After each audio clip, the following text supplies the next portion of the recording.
Hello students, how are you. आज का lesson शुरू करने से पहले मैं कुछ पूछना चाहता हूँ आप लोगों से। क्या आपको होमवर्क करना अच्छा लगता है? अगर आपको होमवर्क करना अच्छा लगता है तो क्या आप होमवर्क अपने आप करते हो या किसी की हेल्प के साथ करते हो या पूरा ही होमवर्क दूसरे से करवा लेते हो? और अगर नहीं अच्छा लगता तो मैं एक बात बता दूं कि होमवर्क क्यों ज़रूरी है। होमवर्क इसलिए ज़रूरी है क्योंकि जो हमने क्लास में पढ़ा होता है वो अगला जब पीरियड लगता है तो वो पिछला सारा भूल जाता है। थोड़ी देर के बाद वो सब भूलने लग जाते हैं हम। अगर घर जाके हम वो होमवर्क कर लेंगे जो स्कूल में किया हुआ है तो वो चीज़ और ज़्यादा देर तक हमें याद रह जाती है। और हाँ, ये भी बताइए कि होमवर्क आपको कैसा मिलता है। ये आप मुझे कमेंट बॉक्स में बता सकते हो कि किस किस तरह का होमवर्क आजकल स्कूल्स में दिया जा रहा है, ताकि सभी को नए नए आइडियाज मिले कि अच्छी तरह से होमवर्क कैसे दिया जा सकता है जिससे सबको फायदा हो। तो इसी से मिलता जुलता आज हम फर्स्ट लेसन करेंगे हु डिड पैट्रिक्स होमवर्क, कि पैट्रिक का होमवर्क किसने किया। चलिए शुरू करते हैं। Patrick never did homework. Patrick ने कभी भी अपने घर का काम नहीं किया। Too boring, he said. वो कहता था ये तो बहुत बोरिंग है। He played hockey and basketball and Nintendo instead. वो तो इसकी बजाय हॉकी, बास्केटबॉल और Nintendo गेम खेलनी ज्यादा पसंद करता था। His teachers told him. उसके अध्यापक उसे बताते थे Patrick, do your homework or you won't learn a thing. कि पैट्रिक अपना होमवर्क करो वरना कोई भी चीज तुम्हें नहीं आएगी। And it's true. Sometimes he did feel like an ignoramus. Ignoramus होता है मूर्ख, और ये सच है कि कई बार उसे ऐसा लगता कि जैसे वो मूर्ख है। But what could he do? पर वो कर ही क्या सकता था। He hated homework. वो होमवर्क को नफरत करता था। Then one day he found his cat playing with a little doll. फिर एक दिन उसने अपनी बिल्ली को एक छोटी डोल के साथ खेलते हुए देखा। And he grabbed it away. और उसने वो छोटी डोल उससे छीन ली। To his surprise, it wasn't a doll at all. उसकी हैरानी की कोई सीमा ना रही जब उसने देखा कि ये कोई डोल नहीं थी, but a man of the tiniest size. Tiny होता है छोटा, टाइनीस्ट सबसे छोटा। उसने देखा ये कोई डोल नहीं थी बल्कि एक सबसे छोटा आदमी था। He had a little wool shirt. उसने छोटी ऊन की शर्ट पहनी हुई थी। With old fashioned breeches and a high tall hat much like a witch's. इसमें एक वर्ड आया ब्रिचेस। ब्रिचेस होता है ऊपर को उठी हुई, और उसने पुराने जमाने वाली ऊपर को उठी हुई लंबी हैट पहनी हुई थी जैसे कि कोई वो राक्षस हो। तो इसमें एक वर्ड आया है विच। वो आम करके राक्षस, भूत प्रेत, डायन, इन सब के लिए यूज किया जाता है। He yelled, वो चिल्लाया, सेव मी, मुझे बचाओ। Don't give me back to that cat, मुझे उस कैट को मत पकड़ाना। I'll grant you a wish, मैं तुम्हें एक वर दूंगा। I promise you that, इसके लिए मैं तुम्हें वादा करता हूँ। Patrick could not believe how lucky he was.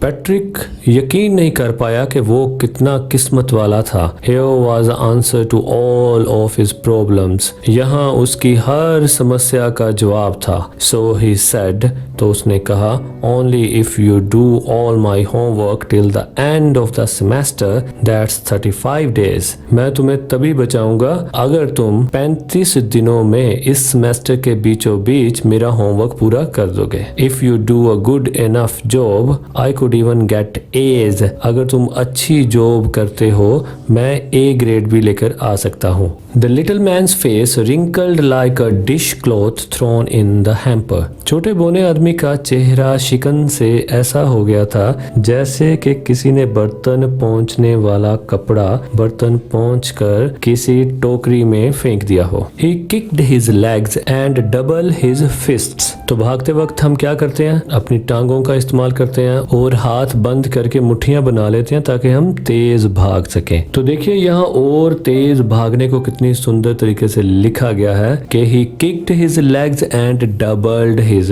fists, यानी वो और तेज भागा, दुगनी तेज स्पीड से। उसने भागने के लिए अपनी टांगों और अपने हाथों का जोर डबल कर दिया, यानी तेज भागा। And he grimaced and scowled, और माथे पर शिकन लेकर आया। And pursed his lips, और अपने होठों को दबाते हुए बोला, Oh, am I cursed? क्या मैं ऐसा इसलिए करूं कि मुझे कोई श्राप लग गया है? बट आई डू इट, पर मैं ये करूंगा।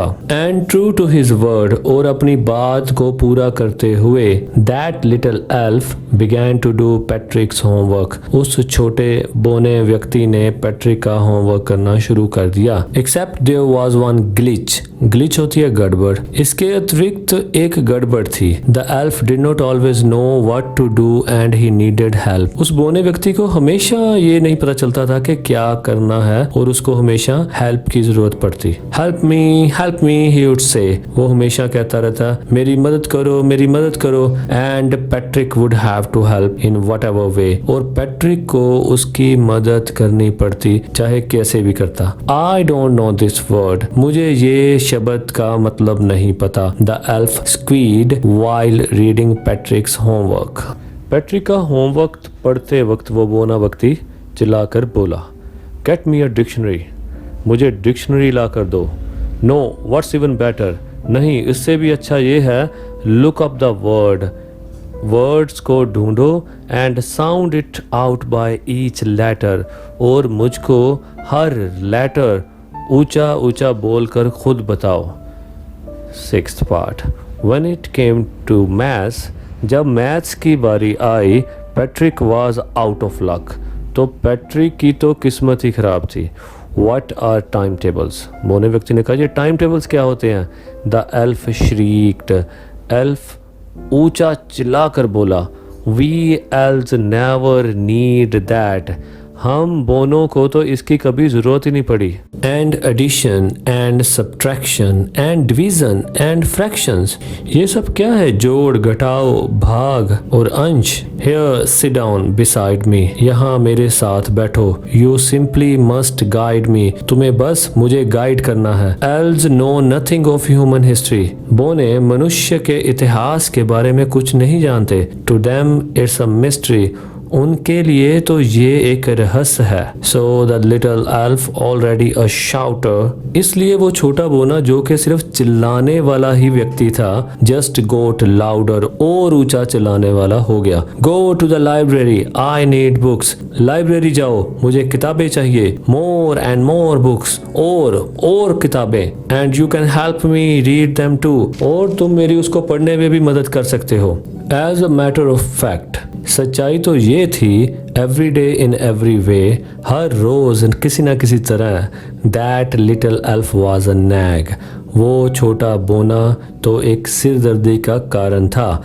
Patrick was working harder than ever, अब तो पैट्रिक पहले से बहुत ज्यादा मेहनत कर रहा था। And was it a drag, और ये खींचता ही चला जा रहा था। He was staying up nights, वो रात रात भर ठहर के काम कर रहा था। Had never felt so weary, उसने ऐसी थकावट कभी नहीं महसूस की थी। Was going to school with his eyes puffed and bleary, वो स्कूल जा रहा था थकी और धुंधली सी आंखों को लेकर। Finally the last day of school arrived, अंत में वो स्कूल का आखिरी दिन आ गया। And the elf was free to go, और एल्फ अब आज़ाद था जाने के लिए।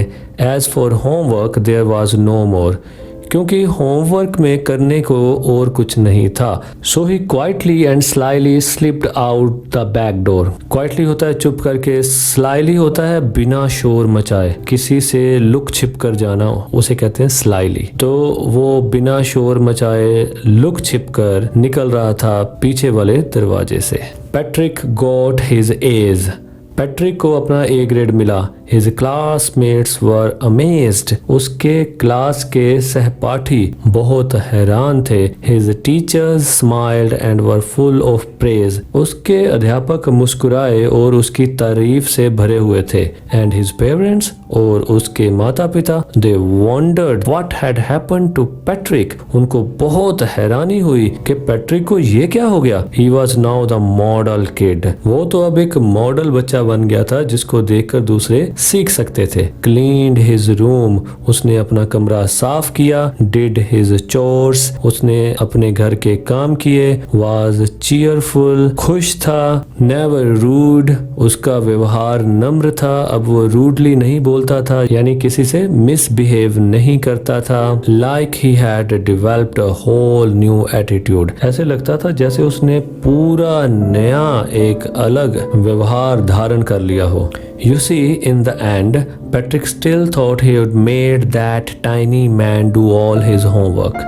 आप देखते हो कि आखिर में पैट्रिक ने यही सोचा कि उसने उस बोने व्यक्ति से अपना सारा घर का काम करवा लिया। But I share a secret, पर मैं यहाँ एक राज शेयर करना चाहता हूँ, just between you and me, और ये सिर्फ आपके और मेरे बीच में रहे। It wasn't the elf, Patrick had done it himself. ये उसका होमवर्क एल्फ ने नहीं किया, बल्कि पैट्रिक ने ही सारा होमवर्क अपने आप किया। तो मेरे ख्याल में आप लोगों को ये बात समझ में आ गई होगी कि इस स्टोरी के राइटर ने आखिर में ऐसा क्यों कहा, क्योंकि बोने व्यक्ति को तो कुछ पता ही नहीं था। हर चीज, हर शब्द, हर अक्षर पैट्रिक को खुद बोल बोल कर उसको समझाना पड़ा। और ये होमवर्क करने के लिए पैट्रिक ने लाइब्रेरी तक की बुक्स अपने आप पढ़ी और उसको बताता रहा कि ये है, ऐसे करते हुए वो सारी पढ़ाई उसने आप की। कितनी मजेदार स्टोरी थी। तो इस स्टोरी से मुझे तो ये सीखने को मिला कि जब हमने किसी काम से कुछ सीखना हो तो वो काम तो हमें अपने आप ही करना चाहिए। और हाँ, दूसरी बात भी कि अगर हम अपने काम में किसी और की हेल्प लेते हैं तो वो काम हमें और अच्छे से समझ आ जाता है। तो हमें क्या करना चाहिए, ज्यादा से ज्यादा लोगों की हेल्प भी लेनी चाहिए ताकि सभी के आइडियाज हमें मिलते रहें और हमें डिटेल स्टडी करने का मौका मिल सके। थैंक यू वेरी मच, आप यहाँ तक मेरे साथ बने रहे। होप आपने एंजॉय किया होगा। तो मिलते हैं अगली वीडियो में। Thank you very much.